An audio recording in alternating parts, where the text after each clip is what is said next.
Have you ever wondered why the United States is sending billions of our hard-earned taxpayer dollars to fund Israel's genocide in Gaza? We have sent over 300 billion taxpayer dollars to Israel since the 1940s because they're our ally. Are they really our allies because of shared values, their support for democracy in the Middle East, and their fight against terrorism? Or are we supplying this money because of much darker, deeper forces, like elite bloodlines pulling the strings from the shadows, lobbies like AIPAC flooding campaigns with dirty money, and Epstein blackmail keeping politicians in line? Let's take a deep dive into this web of influence to find out the real reason why the US supports Israel so much. We're going to connect the dots with cold, hard facts laid out step by step in a clear timeline. But fair warning, once you see it, you can't unsee it. The story begins in 1744, when Mayor Amschel Rothschild is born in Frankfurt's Jewish ghetto. As a teenager, he leaves home to apprentice in a banking firm, where he learns the trade of money changing and rare coin dealing. By his early 20s, he builds ties with local nobility by trading antiques and coins, and goes on to offer discreet loans to princes facing financial squeezes. His real ascent kicks off in the late 1700s, when he becomes the financial advisor to Prince William IX, managing the prince's vast fortune through the turmoil of the French Revolution. What made Mayer special was his discretion and his returns. He hides William's gold from Napoleon and invests it wisely, earning a cut that swells his own wealth. The Napoleonic Wars from 1803 to 1815 supercharge everything. Mayer sends his 5 sons like chess pieces across Europe: Nathan to London, James to Paris, Salomon to Vienna, Karl to Naples, and Amschel in Frankfurt. They create a family courier network using fast horses and carrier pigeons, outpacing official mail so they can get battlefield news first. This allows them to manipulate markets. A famous example, in 1815, Nathan Rothschild in London hears of Wellington's victory at Waterloo days early. He decides to spread panic rumors of British loss. People began to panic sell their government bonds. He scoops them up super cheap, then reveals the truth of British victory, turning a quick €1 million profit, which is equivalent to hundreds of millions today. By the war's end, the Rothschilds had loaned Britain's government over €5 million, which is equivalent to billions today, to fight Napoleon, making them the empire's biggest creditors. Mayer Rothschild once famously said, "Give me control of a nation's money, and I care not who makes its laws." Through these loans and market plays, the Rothschilds gained significant sway over British policy. With Europe in their pocket by the mid-1800s, the Rothschilds shift their focus to Palestine, seeing it as the key to a grander vision: a Jewish homeland under their influence, expanding into Greater Israel, from the biblical Nile to the Euphrates. It starts in the 1880s, when Mayer's grandson, Baron Edmund James de Rothschild, funnels over $50 million, which is equivalent to billions today, into Ottoman Palestine. He begins buying land systematically. By the 1890s, he's acquired over 500 square kilometers, or 125,000 acres, from absentee landlords, often displacing Arab tenant farmers in the process. These weren't random investments, these were strategic footholds. From 1882 onward, Edmund funds the first modern Jewish settlements, over 30 colonies by the early 1900s. He imports French agronomists to teach irrigation,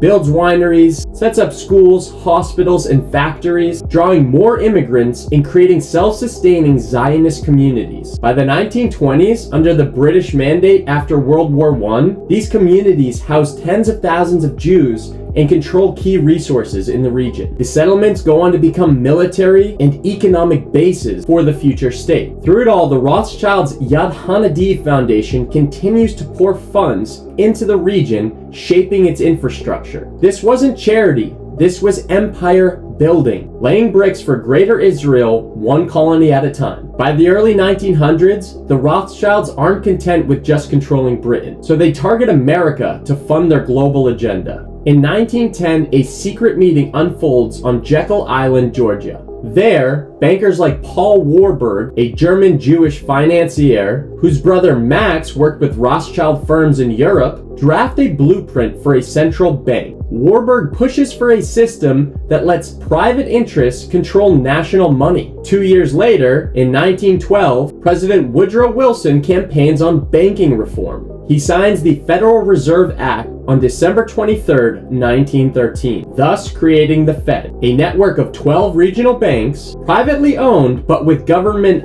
oversight, empowered to print money and set rates. Wilson himself later in life said, "I have unwittingly ruined my country by creating this monster." 4 of the 6 people who attended the meeting on Jekyll Island had direct connections to the Rothschild and Rockefeller families. After the founding of the Fed, America ramps up its loans to Britain, entering World War I in 1917. This means US banks intertwined with Rothschild networks and had billions at stake in Allied victory. This new cash flow strengthens Britain and paves the way for the Rothschilds' next move. In November 1917, amid the war's grind, Lionel Walter Rothschild, the British branch head and a known Zionist, receives a letter from Britain's Foreign Secretary Arthur Balfour. It pledges Britain's support for a national home for Jewish people in Palestine. Even though the Arabs are 93% of the population in Palestine at the time, they are never consulted. Why did Britain just offer this to the Rothschilds? Because at this point, the Rothschilds' loans to Britain totaled hundreds of millions. So Balfour essentially repays the debt with land, greenlighting mass Jewish immigration to Rothschild settlements and igniting Arab tension. Palestine shifts from Ottoman ruin to British protectorate, which is a Rothschild gateway to statehood. In August 1933, Zionist leaders strike the Haavara Agreement deal with Germany. It lets Jews emigrate to Palestine, with over 60,000 Jews leaving by 1939, swelling Palestine's Jewish population from 174,000 in 1931 to 450,000 by 1939. The Rothschild banks quietly handle all of these transfers. World War II ends in 1945, and with the Holocaust horrors fresh on the mind, it fuels urgency. The Rothschild outposts in Palestine, now armed and organized, are strongholds. So on May 14, 1948, David Ben-Gurion declares Israel's independence in Tel Aviv, praising Edmund Rothschild's earlier work as foundational. The Nakba, or Palestinian Exodus, erupts immediately. Zionist forces expel over 750,000 Palestinians, destroy 500 villages, and kill 15,000 in battles. At this critical moment, America steps in, and not in favor of the Palestinians. President Harry Truman faces a sharply divided cabinet on the issue. He decides to ignore the strong warnings of his Secretary of State, George Marshall, who cautions that recognizing Israel could spark fierce Arab backlash, jeopardize U.S. access to Middle East oil, and drag the country into endless conflicts. A little bit of foreshadowing there, if you ask me. Despite this, Truman pushes forward and recognizes Israel as a state just 11 minutes after Ben-Gurion's declaration. You might ask, what drives Truman's decision? Several factors come into play. He has long studied the Bible personally and views the creation of Israel as a fulfillment of ancient prophecy about the Jewish return to their homeland. His close friend, Eddie Jacobson, a Jewish businessman from Kansas City, visits the Oval Office and lobbies him tearfully, appealing to Truman's sense of compassion after the Holocaust. On top of that, Jewish donors and voters play a key role in Truman's desperate fight for re-election in 1948, a race that he wins by the slimmest of margins. Well, there were a lot of Jewish people against me because they wanted the whole of Palestine. As I say, they wanted to drive all the Arabs into the Tigris and Euphrates rivers. Among the Jews, the Zionists particularly, who were against anything that was to be done if they couldn't have the whole of Palestine and everything handed to them on a silver plate so they wouldn't have to do anything. It couldn't be done. We had to take it in small doses. You can't move 5 or 6 million people out of a country and fill it up with 5 or 6 million more and expect both sets of them to be pleased. But it's going to take a great deal of time yet to get the job done. On an even deeper level, some speculate that the financial ties enabled by the Federal Reserve have already aligned American policy with these interests. And even with an arms embargo in place, US weapons begin to trickle into Israel through back channels. This choice locks America in as Israel's unbreakable ally and solidifies the Rothschilds' influence over Washington for generations. Israel's independence sparks a massive fire. The 1948 Israeli-Arab War sees Egypt, Jordan, Iraq, and Syria invade. Israel not only repels them, but seizes 78% of mandatory Palestine beyond UN partitions. The Rothschild settlements anchor the gains. Then, the big leap comes in 1967's Six-Day War between Israel, Egypt, Jordan, and Syria. Israel launched preemptive airstrikes on June 5th, destroying most of Egypt's air force on the ground. In 6 days, Israel defeated all three armies and captured huge chunks of land, including the Gaza Strip from Egypt and West Bank and East Jerusalem from Jordan. This tripled Israel's size overnight and helped them seize full military control over Gaza and West Bank ever since. Throughout this all, U.S. arms continued to flow to Israel, despite the fact that during the Six-Day War, Israel attacked USS Liberty, an American Navy ship stationed in the Mediterranean Sea. This resulted in the killing of 34 Americans and the injuring of 171. Israel said it was an accident, and the U.S. accepted immediately, making Israel the only country to attack the U.S. without any retaliation. Each conflict sees the map being redrawn, settlements multiplying, and the advancement of Greater Israel, all while America continues to provide the arsenal and continues to veto UN condemnations. In 1951, AIPAC forms as a pro-Israel lobby, exploding influence by the 1970s. Today, dumping $100+ million into the 2024 election cycle. Pro-Israel billionaire and dual citizen Miriam Adelson gave Trump over $100 million.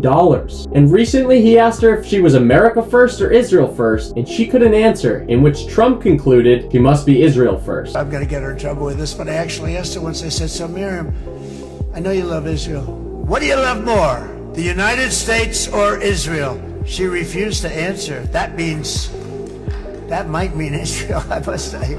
This shows the lock Israeli influence has on American politics, all the way up to presidency. Even deeper enforcement, blackmail, via Jeffrey Epstein and Ghislaine Maxwell. Ghislaine Maxwell being the daughter of Robert Maxwell, an alleged Mossad asset. Ex-Israeli intel officer Ari Ben-Menash claims Mossad ran Epstein's honeypot from the 1980s, snaring elites with underage scandals. Democrat or Republican, it didn't matter. Clinton, 26 times on Lolita Express. Trump, really good friends with Jeffrey Epstein to the point where he won't release the Epstein files. I want to point out to people that Epstein is just one of 50 Mossad cells across this country. There's one in every state. And across every single state, we have governors and legislators who have been entrapped in pedophilia. They are on video doing bad things to small children. That's how the Zionists got 27 states to make it a felony to call for a boycott of Israel. This massive web snapped shut in Gaza, October 7, 2023, the day in which the most secure nation and the most secure border somehow sees its guards called off duty for several hours, in which Hamas attacks. Undoubtedly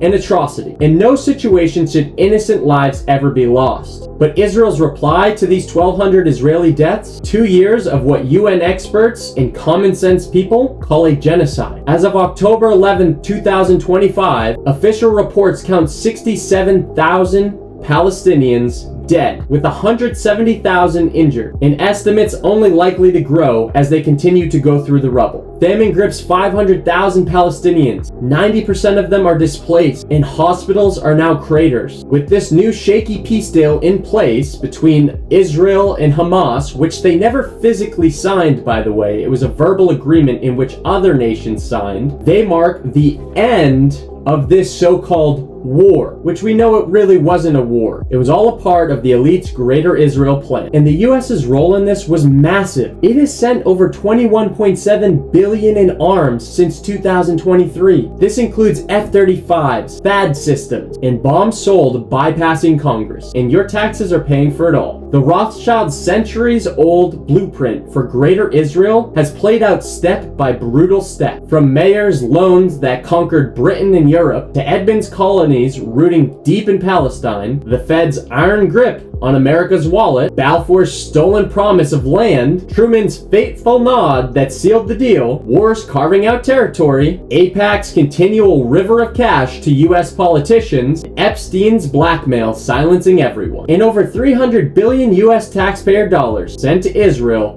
to commit the genocide in Palestine. This empire is not done growing. It's eyeing more land to fulfill its biblical prophecy, swallowing Lebanon, Syria, and Jordan. Makes sense as to why they bought the leader of Syria and put him into power, and makes sense as to why they're bombing Lebanon. Why should we worry about this? Because Greater Israel means endless wars and the risk of World War III, the risk of nuclear weapons being used. Since 1885, the Rothschilds were trying to start a world war because the Zionist International Congress at Basel, Switzerland, has called for 3 world wars. At the end of the Third World War, they would control the entire world. Israel was created as the instrument to bring about the Battle of Armageddon and the fulfillment of prophecy, a war that will be so terrible, where nuclear weapons will be used, so that the American citizens and the other people in the world will get down on their knees and beg for no more war. And what is the answer to that?